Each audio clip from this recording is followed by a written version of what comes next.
Okay, we are recording. Rhodes, how are you today? I'm really good. Yeah, I'm great. It's very much feeling like a Monday morning. Lots of Lovely, chaos, lots lovely. of technical difficulties, but yeah, we got there. We're going to have some calm now, and we're going to have some nice chat about music, and we'll kick that chat off. Rose, if you can tell me, please, what you regard as the song that has the greatest ever intro, please. So this was a difficult one, but the one that came to mind and one of my favorite songs ever written is Chris Isaak, "Wicked Game," and the song is just so iconic.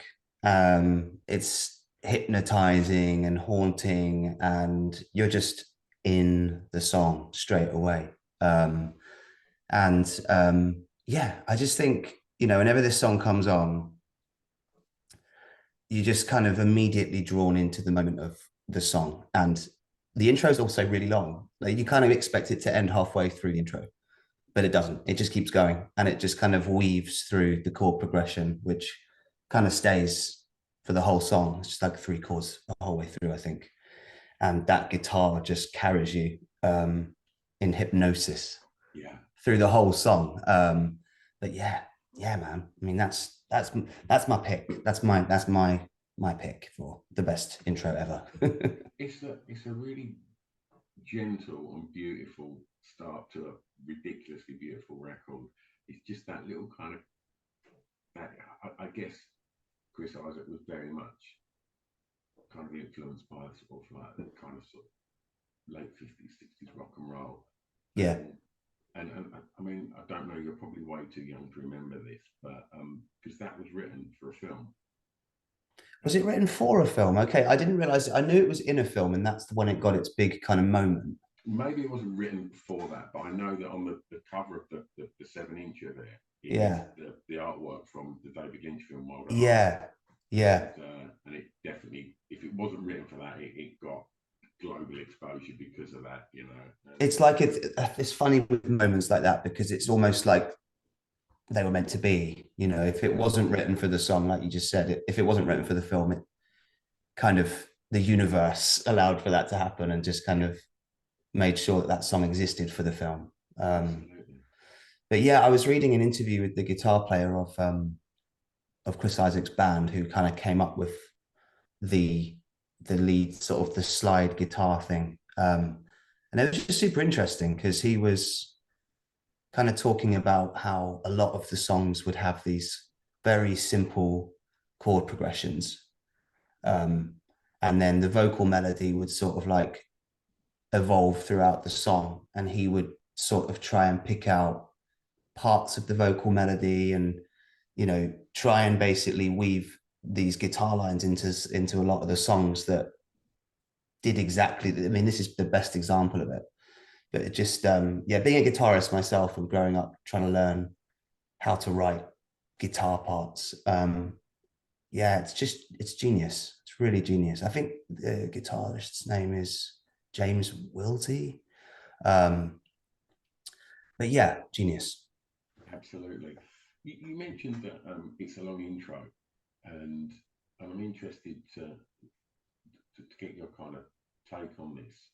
Um, Back then, when Chris Isaac would have released that record, the way that people would consume their music was far different to how they do now.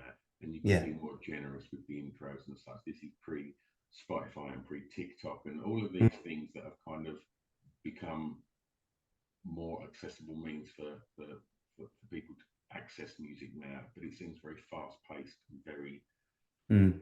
there's no fat on anything. And I'm not suggesting that there's fat on the intro to Wicked Game. It's as close to perfect as it gets. But where I'm going with this is when you make music,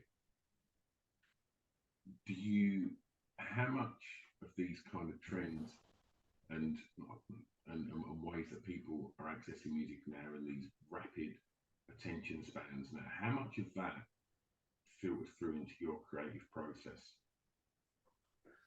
That's a good question. And something I think about quite a lot because I think you can't really help it sometimes. It's at the back of your mind when you're writing.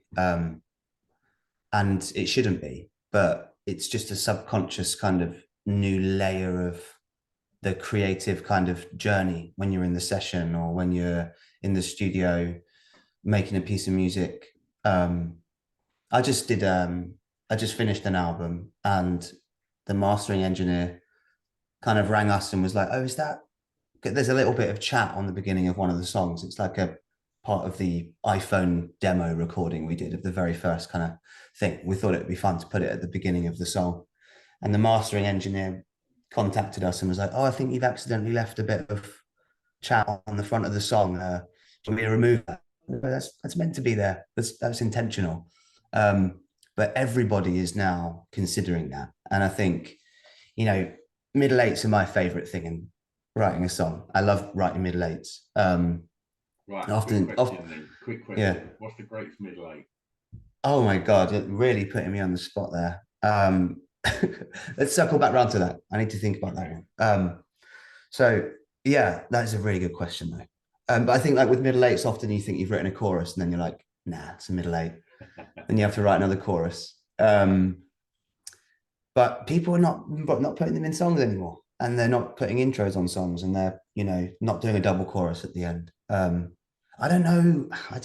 It's difficult. I don't know how much people really think about that. I think when you're listening to music on social media or you're flicking through TikTok or something, and that is all immediate, but that's not really a music listening experience, is it? It's like you're just consuming content. But I think when you listen to a piece of music, you still want to go and listen. You still go and seek out your favorite songs and your favorite artists, and you want to listen to a. There was that wicked Michael Kiwanuka song that wasn't on the last record; it was the one before that, "Cold Little Heart," and the intro is so long. And there's a beautiful live version on YouTube where they're just weaving around that intro forever. And he gets the slide guitar out, and there's some guy on the mellotron, um, and it's like, you know, there's still an appreciation for it, but yeah, there's definitely an element of that kind of little voice in the back of your mind saying, "Don't bother with an intro, don't bother with a middle eight." So yeah, it's difficult, but I do try not to let it creep in too much, because that's when that's a dangerous area to go into, because you start overthinking stuff. Yeah, absolutely. I'm going to ask you now to tell me the first song you remember hearing that had an emotional impact on you, please. Sure. So this was funny because I was trying to think, whenever I'm asked a question, you know, what's your favorite song, or what, you know, what makes you think of this? I always try and I always almost like self filter and try and make it a cool answer. But really, this is the honest truth. And it was Whitney Houston, "I Will Always Love You." Yeah. And I think it was that thing that, you know, even when I'm thinking about the song now, I'm just feeling really nostalgic, because it was like a back of the car kind of thing. My mum was probably listening to it. My mum and my dad were probably listening to it. And I was in the back of the car, really young. I don't actually know how old I would have been, but I would have been super young, below 10 for sure. And just like feeling incredibly emotional. Obviously, lyrically, it's ridiculously emotional, and then there's the film as well. There was definitely a moment where I was kind of up late, and, you know, I've got like a vague memory of being at a kind of party. My parents would go to these parties and all the kids would sleep in the living room or something, and the TV would be on, and I feel like this movie came on, The Bodyguard came on at one point, at one of those things. And it's difficult because you don't understand why a piece of music is making you feel a certain way when you're little. And I've got a little son, he's 6, Louis, and he listens to music now, and he's really feeling something when he's listening to certain pieces of music. And I remember that. I remember listening to this song for the first time and just feeling really sad, and probably thinking about the girl I had a crush on at school or something. And it's like, the weekend, and the weekend is so long when you're a kid, and you've got 2 whole days of not seeing this person, and you're just like cruising up the motorway in the car or something. Your mum's put on Whitney Houston, and you're gazing out the window wistfully, feeling nostalgic about your crush. But yeah, so that's it. That's the song. I mean, it's obviously it was a global hit. I think it was #1 in the UK for 4 or 5 weeks. Yeah, And obviously it's you know, a record that wasn't even necessarily a hit for Dolly Parton. And I yeah, mean, I know she's come out many times and said like that record really helped pay off the mortgage. And yeah, I'm sure when you got Whitney Houston, I mean, it's it, I guess at the time, being the age that I am, when Whitney Houston was releasing these sort of records, it was like, yeah, I'm not really into this sort of stuff. And I've kind of sort of found my tribe a little bit, and was sort of getting into other sorts of music. And it's only in yeah, hindsight that you listen back and you sort of dig a little deeper. And I guess in the wake of her death, you watch documentaries and such. And her voice was fucking ridiculous. It was yeah, just different level, wasn't it? And yeah. It was phenomenal. I think working with the producers she did to just kind of market it outside of I guess the traditional R&B market, and she just took it Mm. global. And I thought it was, you know, to sort of have these sort of huge, because essentially they're power ballads, right? Yeah, You know, all of yeah, these tracks like I Have Nothing and Run to You and all, you know, trying to think what the other ones were. Greatest Love of All, the George Benson record, like Say We Want, they're all essentially just power ballads. yeah, yeah, yeah. And I think it wasn't really until stuff like It's Not Right, but It's Okay. Is that was called? It's Okay, but It's Not All Right, that one. Mm. And stuff like that, that I think you know, you could really hear the influences on her career then, and the stuff that she grew up in, you know, singing in church and stuff like that. I think that really come through in the later points in her career. And Yeah, then I guess just as she was getting in her stride there, things started to kind of get a little bit bleaker, really, which was, you know, yeah, yeah, for sure. Um, incredible voice. yeah, and I think like the whole kind of tragic end to Whitney Houston's journey kind of further enhances that heartbreaking Absolutely. element of the song now as well. But you're right, yeah, it's definitely a power ballad, and I think it probably started my love of power ballads and Yeah. that kind of over the top vocal thing Yeah. she does. But yeah, such a beautiful song, and I kind of went down a bit of a rabbit hole listening to there's loads of different live versions of it as well. That I started listening to. My wife was like, "Why are you listening to I Will Always Love You?" Why is this the 10th time you've listened? I was like, "Oh, no, they're different versions. I'm not going completely mad." Yeah. But yeah, there's loads of beautiful live versions of it. And I think obviously a lot of the time with those records, I guess what was that? Probably like early 90s or something. They were one takes. There was a bit of editing going on. There was a bit of like vocal chopping and chopping things around and stuff like that. But a lot of those documentaries you watch, the producers are like, no, she just went in and sung that. Yeah. That was her just singing the song.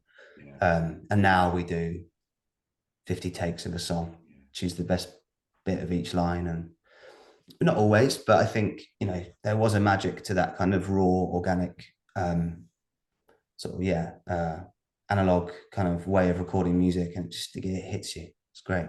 Absolutely. Tell me about the song that reminds you of your time at school, please.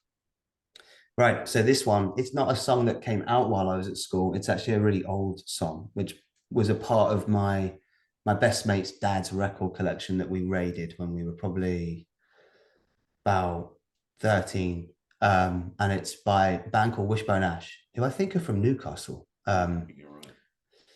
And it's a song called Jailbait, which is a questionable title, actually, thinking about it now. But it's like, you know, at the time I was listening to a lot of blues. I was learning the guitar. And I've been playing guitar since I was really little, but my dad got me into a lot of blues stuff. And I think, I don't know if it's got something to do with like having parents who are musicians, and what my dad's a guitar player, and he wanted to get me into all the things he loved. So I was on like Robert Johnson and Sunhouse and Leadbelly when I was 10. Um, so kind of finding all of that like British and American influence, like obviously blues influenced the early incarnations of pop music, but then we started getting all the prog bands and things like that coming through. And Wishbone Ash were like, what I found, what was fun, why it reminds me of school is because I would spend hours and hours every single day after school coming home, going up to my room and learning the guitar parts and playing along and probably looking in the mirror whilst I was doing it. But it was this song that had this like crazy dual lead guitar part in it. And my best mate had a band, and we knew this other guitar player who was like just one of those virtuoso kids from school who just can play anything. And we learned all of these Wishbone Ash songs together, and we would just set up our amps, turn them up as loud as they would go, and play these dual harmony solos together and stuff. And it was just so good. And it reminds me of that like excitement of being at school, finding the thing you love, and just feeling desperate to do it and to get out of school and go home and learn these songs and try and, you know, and imagine that you're there, imagining that you're that person and that you're on stage playing these songs. It was a lot of fun. Yeah, so it kind of really takes me back to just being a teenager and wanting to be on stage. I love that. I love the fact that everyone's at school listening to S Club 7 and that weird kids learning Wishbone Ash. Yeah, yeah. Yeah, it's quite funny because I did listen to very different music to everybody else. But I was kind of accepted for that. Do you know what I mean? It was like everyone knew that I played guitar and everyone was kind of interested. Everyone was listening to garage and drum and bass and stuff and smoking weed. And I was listening to the Kinks on my headphones and Wishbone Ash. And it was fun. It was good. It was a good time. Do you enjoy school then?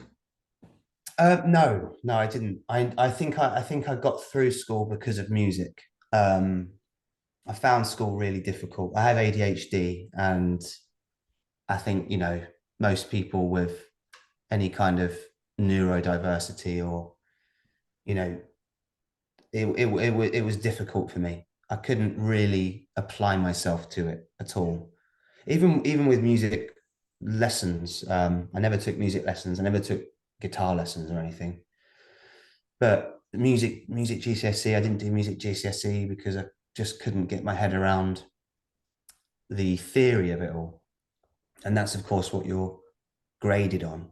Yeah. And I think even at like the young, I think you're very young when you're told to choose your subjects. And I think like the thought of failing at the one thing I thought I was pretty good at was too much for me. So I just avoided that. But I would spend all my lunch times in the music rooms. I would spend all my after schools in the music rooms and going home and playing music. And I think, yeah, it's quite weird when you think about it. And school's basically just hanging out with your friends.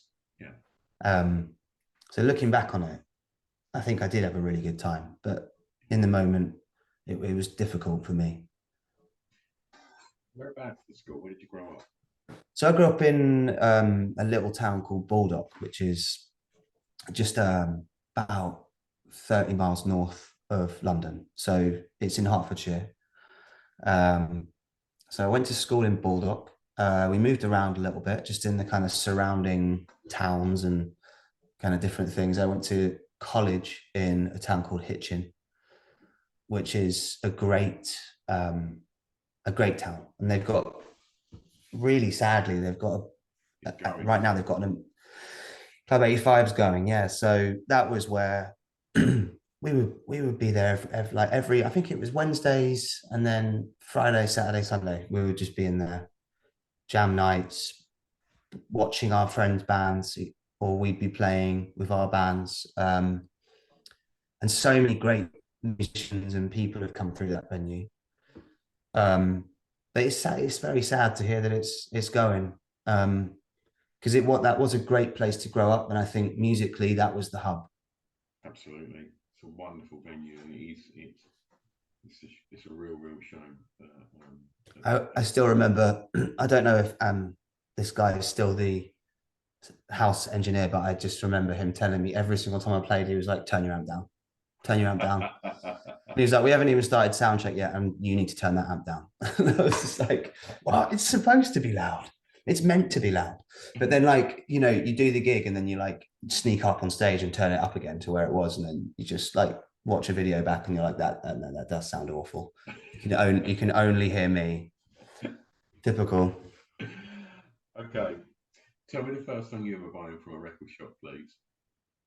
So this is quite cool actually because I didn't my Mimi, my French grandma, she was pretty awesome. Sadly she passed away last year, but this was a cool memory that I unearthed whilst I was thinking about these questions. But she I think I was probably about 9 or something like that, or maybe 10. Maybe it was my 10th birthday.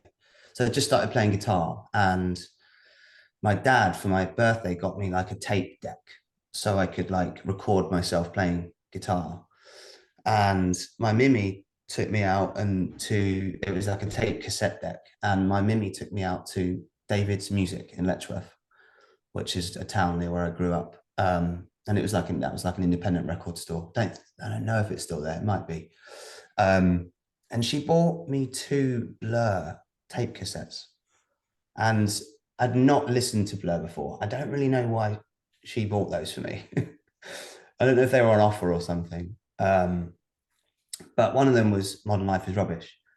And it had the song For Tomorrow on it, which was the first track on the album. And I just remember hearing it and just being like, wow, this guy sounds a bit like me, and kind of is singing these sort of songs that are kind of fun, but also emotionally vulnerable. And then that song's got that kind of like almost playgroundy la la la la la. And I think that probably played into it a little bit. But I just remember just listening to that record on repeat for weeks and weeks and weeks. And I've still got those cassettes somewhere. Um, and yeah, I still think it's funny that she bought me those, because it's like it wasn't children's music. Yeah. It wasn't kids' music, and they weren't like new records either. I reckon she must have gone in and they were on offer or something. And yeah, she was like, "I'm going to get you these 2 tapes." I can't imagine her having sat there listening to Blur. Yeah. Maybe she did. I don't know. Can't ask her now, sadly. But I like to imagine that she probably thought, "I'm going to get him into Blur." Yeah. But yeah, that was definitely the first like physical thing I had from a record store. Place to start. Yeah, yeah. And still remain to this day a massive Blur fan. I didn't get to go and watch them when they played their shows recently, but um, yeah, I just think that they're so brilliant. And obviously Damon Albarn is like I was an interview with him recently. It might have been part of that Zane Lowe thing, but it was basically saying like people know him for Blur, but actually he's been in Gorillaz for longer than he was ever in Blur, and before before they reformed, and sold way more records with them. Oh, it's probably sold God knows more. Yeah, it's crazy because I still completely associate him with Blur, but yeah, it's so cool that he's had some. He's one of those kind of dream collaboration people that I would love to one day um, try something with him, or be in a room with him. Absolutely. Yeah, he's wicked. I think at the moment where he's still just so prolific with what he records and such, I think we need to really cherish it, because there were periods in Bowie's career, through the sort of 90s and the late 80s, where he was kind of a bit forgotten, Yeah, and people weren't really interested in what he was putting out, but people were always interested in what Damon Albarn's been putting out for the last 25 years. yeah, He's still got that level of interest in what he's doing, and he's still yeah, pushing the boundaries of it, whether it be the Marley music, whether it be Gorillaz or Blur. There is a Blur album, massive progression from from the previous record. Yeah. I think he's very Bowie-esque. I think he's just constantly reinventing himself and the sound. Yeah. Yeah, absolute legend. But all of that aside, Modern Life is Rubbish is still the greatest album he's ever made. I love that record. Yeah. It's I, such a great record, isn't it? It's beautiful. I was really lucky. I got to see him loads around then. That kind of dropped when I was like 19, and so we'd travel around and see. And that wasn't a huge commercial record, Modern Life. It wasn't until sort of post Leisure, and it was obviously pre Park Life, and they kind of won a huge band then. So you get to see them in these like Yeah. really sort of cool little venues, and yeah, just absolutely fantastic record, Modern Life. And I think it was with Leisure, I think they were just sort of tagging on the sort of baggy thing that was happening, kind of post Mm. Roses and stuff like that, and hadn't really got their identity. And I remember seeing the first sort of press shot of Damon, like in his 501s with turn up to his cherry reds on and a Fred Perry, and it was like, whoa, they've got a look here, and it Yeah. looked so different, like from what any other band was doing. At this point, everybody's looking over to Seattle. That was what was happening. Everybody was like, wow, what's this amazing music coming out from America? And then basically, you had Modern Life, his Rubbish era, Blur, and Suede that were basically so fucking London, and Yeah. and it was just such a contrast to what everything else that was going on. And like I say, it was when sort of Park Life got there, it all obviously then sort of went stratospheric. But when you heard For Tomorrow, and then kind of, you mentioned sort of like the childlike melody with the la la la's at the end of it, Yeah. and even the something as spiky and as short as Advert, but it's still such a good pop song, and Chemical World and Sunday Sunday. And could you see the comparisons and the influence from, you said earlier you was listening to the Kinks and stuff like that on your headphones. Could you hear that, oh, this is like that? Yeah, because there's that kind of like you say, it's they were so like Londony and just the accent, and a lot of a lot of people were kind of singing in a lot of music that I heard when I was young and a kid was like very American, Yeah, very Americanized and kind of um and I think when I first heard Blur, it was when I really heard somebody who sounded a bit more like me. And definitely I definitely came through to like the Kinks after that. After I heard that. Um but yeah, definitely. I think it's they're wearing their identity on their sleeves and they're not trying to hide who they are. yeah, So I think that was super important actually in connecting with it as a kid. absolutely, absolutely. Tell me the song that soundtrack your years clubbing. Yeah, the clubbing thing. It probably doesn't surprise you. I've never been much of a clubber, Yeah, but I did have some amazing years when Kings of Leon were just a band, and it was like my version of clubbing was like the Red Heart in Hitchin, which would but they did Club NME there and stuff like that, and they had there'd be bands playing, but then you know Kings of Leon the Bucket was the song, and I think we were just all kind of in our late teens or early teens, pub just getting into the pubs and yeah, like trying to get served and hook up with people, and all the lads would be wearing like the skinniest spray on jeans and our hair would be like hair sprayed out, and we'd all have like leather jackets on that we bought for like a tenner from Camden, and it was just like that song is that he kind of like whoops at the beginning of it, and it was yeah, just like everyone in the pub's just like whoa. And I just that really soundtracks like a specific summer to me, and it reminds me of like partying and just being out with my mates, and just like I remember like people would be like piling out the pubs in Hitchin. There's like the pubs we used to go to, there was like two right opposite and one closed later than the other, and everyone was leaving one of them and just like walking down the street singing Kings of Leon. And it was just like, it was so fun. It was such a fun time. Like completely reckless and lots of silly behavior, but it was, Yeah. yeah, it was definitely like that song. Whenever it comes on now, I'm just like, ah, such good times. And a good intro. Definitely. Yeah. I guess it could have worked for question one, but yeah, no, it's great. We're talking a lot about home, so I guess this works nicely to segue into track six, which is a favourite song from an artist from your home county, please.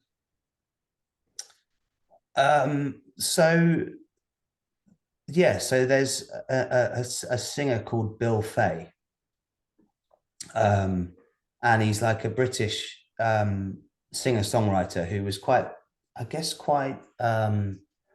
He started to rise up in the 70s, early 70s, I think. And he had a song that was that I definitely heard before, but when I started to connect all the dots, and I was just thinking, you know, I don't know where I don't know where this guy's from, and like I kind of heard this song. I think he might be American, but then I found out he wasn't. He was British, and he released an album a few years ago.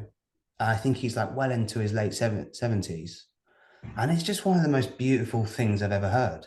And he's very secretive. He's very private, and um, he he doesn't really play shows, and he doesn't do like live performances. But he did one live performance on Jules Holland, and it was is he had a few like rules, and one of them was like no one can be in the room apart from one camera person. So he just did it in he did a performance with Jules Holland where it was just him and a piano in a room, and the song was called Never Ending Happening, and it's just one of the most beautiful songs I've ever heard in my life. And yeah, it really affected me, and I sent it around to a bunch of people that I know and songwriters and stuff, and they were like, "Wow, how have I not heard this song?" So it was just yeah, a real revelation, and also just like the songs themselves could only have been written by someone who's lived, who's like really, you know, got to that stage in life where they're, you know, in their late 70s or 70s, and just kind of like it's almost like it was almost like he had a message for younger people, and was just like, you don't take this for granted. This is like you're part of a beautiful world. And you know, there's a line at the end of the song. The lyrics here. It's so I was looking at them earlier. Oh, the never-ending happening of what's to be and what has been. Just to be a part of it is astonishing to me.